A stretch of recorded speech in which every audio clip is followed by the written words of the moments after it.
బాగున్నారు సార్. బాగున్నాను. సార్ ఇప్పుడు చూసుకుంటే చాలామంది లవ్ చేసుకున్నప్పుడు ఇద్దరు లవ్ చేసుకుంటారు. లవ్ చేసుకున్న తర్వాత వీళ్ళు తీరా ఏంటంటే చాలా రోజుల తర్వాత వీళ్ళ పేరెంట్స్కి చెప్తారు. పేరెంట్స్ చెప్పిన తర్వాత వద్దు, ఎందుకు వెళ్తావు, సో వాడు వద్దు, వాడిని వదిలి అని చెప్పి చాలామంది చెప్తుంటారు. కానీ ఆ అమ్మాయికి వీడంటే ఇష్టం.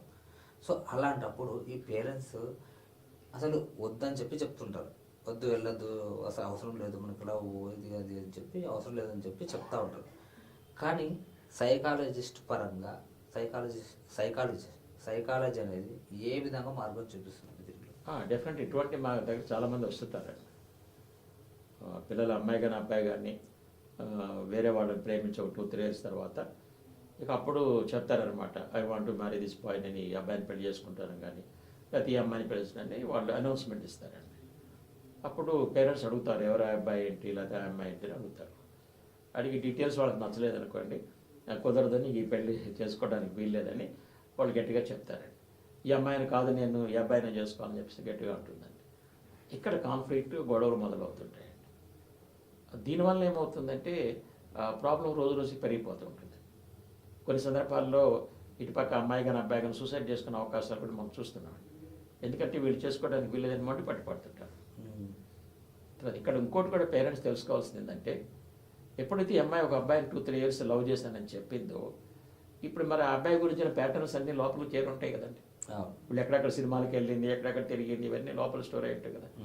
ఇప్పుడు ఈ అమ్మాయిని ఇది కాదని వేరే మ్యారేజ్ చేశారనుకోండి, ఆ మ్యారేజ్ చేసినప్పుడు ఆటోమేటిక్గా ఈ లోపల స్టోరీ అయిన వాటి ఈ అబ్బాయి బిహేవియర్ని కంపేర్ చేస్తుంటాయండి. బ్రెయిన్ కంపేర్ చేస్తుంది అనమాట.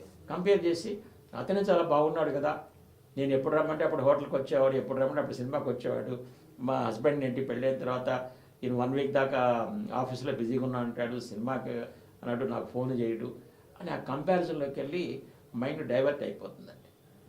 డైవర్ట్ అయిపోయి ఫ్యామిలీ రిలేషన్షిప్ని కూడా డిస్టర్బ్ చేసుకుంటున్నారండి. కాబట్టి పేరెంట్స్ తెలుసుకోవాలండి.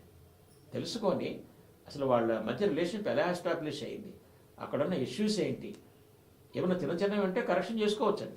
సపోజ్ అబ్బాయిలో కొన్ని విషయాలు నచ్చలేదు అనుకోండి, మాలాంటి వాళ్ళ దగ్గర తీసుకొస్తే మేము కౌన్సిలింగ్ ఇచ్చి మంచిగా సెట్ చేస్తామండి. లేదు సపోజ్ ఆ కుర్రాడు ఈ అమ్మాయి చెప్పేది బాగానే ఉంది అనుకోండి, అప్పుడు మనం ఓకే చెప్పాలండి. అంతేగాని ఓకే చెప్పకుండా బై ఫోర్స్ వేరే మ్యారేజ్ చేయటం అనేది చాలా రాంగ్ స్టెప్ అండి. నేనేం చెప్తానంటే, పేరెంట్స్ అనలైజ్ చేయండి, అసలు ఇద్దరి మధ్య ఏం జరిగింది, ఎలా ఈ రిలేషన్షిప్ డెవలప్ అయ్యింది, ఎంతవరకు వెళ్ళింది, మరి అవన్నీ తెలుసుకోవాలి కదా. తెలుసుకొని వీళ్ళిద్దరు ఒకరికొకరు సూట్ అవుతారా లేదా. కొన్ని సందర్భాల్లో ఏం చేస్తుంటారంటే, మా దగ్గరికి ఈ ప్రీ మ్యారిటల్ కౌన్సిలింగ్ అని తీసుకొస్తుంటారండి. ఒకసారి ఒక అమ్మాయి ఇట్లనే ఒక అబ్బాయితో 6-7 years లవ్లో ఉంది. కానీ పేరెంట్స్కి ఏమన్నా ఆ అబ్బాయి అంటే ఇష్టం లేదనమాట.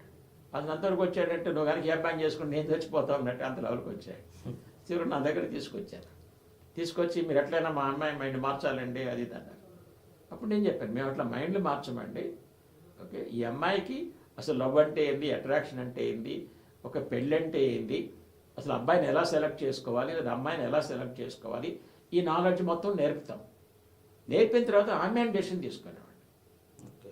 ఓకే, ఎప్పుడైతే మనం కరెక్ట్ నాలెడ్జ్ ఇస్తామో, ఈ అమ్మాయికి నేను ఒక 2 months కౌన్సిలింగ్ ఇచ్చానండి. ఇచ్చిన తర్వాత ఫైనల్గా ఈ అమ్మాయి చేసింది, వాళ్ళ బాయ్ ఫ్రెండ్ కూడా నా దగ్గరికి తీసుకొస్తే అప్పుడు నేను ఎక్స్ప్లెయిన్ చేస్తాను, ఇదిగో బాబు ఈ కారణాలు ఉంటే కానీ మ్యారేజ్ సక్సెస్ అవ్వద్దు. అప్పుడు అతనే అన్నాడు, ఓకే అండి నేను ఈ అమ్మాయికి సూటబుల్ కాదు ఓకే అని చెప్పేసి తనే బయటపడ్డాడండి. అప్పుడు ఈ అమ్మాయి ఏం చేసింది, హ్యాపీగా హార్మోనియస్గా రిలేషన్ నుంచి బయటకు వచ్చింది, చక్కగా వెళ్ళి వాళ్ళ పేరెంట్స్ చెప్పిన సంబంధం చేసి హ్యాపీగా ఉంది. నేనేమి ఈ అబ్బాయిని చేసుకోవద్దని చెప్పలేదు, వెళ్ళే పేరెంట్స్ చెప్పినట్టు చేసుకోమని నేను చెప్పలేదు. మేము నాలెడ్జ్ ఇస్తామండి, ఆ నాలెడ్జ్ బేస్ చేసుకొని వాళ్ళు నిర్ణయం తీసుకోవాలన్నమాట. చాలామంది అనుకుంటారు మేము ఏదో మైండ్లో మారుస్తాం, అది మేము ఎవరైనా మార్చమండి. మేము వాళ్ళ ప్రాబ్లం సంబంధించినటువంటి రైట్ నాలెడ్జ్ ఇస్తాము. ఈ నాలెడ్జ్తో వాళ్ళు ఆలోచించి వాళ్ళ నిర్ణయం తీసుకొని ముందుకెళ్తే లైఫ్ మంచిగా ఉంటుందండి. కాబట్టి పేరెంట్స్ కూడా బ్లైండ్గా ఆపకూడదు, వాటిని బాగా స్టడీ చేయాలి. అవసరమైతే మాలాంటి సైకాలజీ తీసుకొచ్చి వాళ్ళకి హెల్ప్ ఇప్పించి డెసిషన్ మాత్రం అల్టిమేట్గా వాళ్ళకి ఇవ్వాలి. కాకపోతే కొంత డెసిషన్ పేరెంట్స్ కూడా కొంత ఉండాలండి, యువతల వాళ్ళకి అర్థం చేసుకోవాలండి. ఈ అమ్మాయి అబ్బాయి అయినా కూడా మరి పేరెంట్స్ ఇంతకాలం పెంచారు, మరి వీళ్ళకి ఎలాంటి అబ్బాయి సూట్ అవుతాడో ఎలాంటి అమ్మాయి సూట్ అవుతాడో పేరెంట్స్కి తెలుస్తుంది కదండి. ఈ అమ్మాయికి జీవితంలో అనుభవం లేదు కదా, జనాలు ఎన్ని రకాలుగా మోసం చేస్తారు ఎన్ని రకాలతో తెలియదు కదా.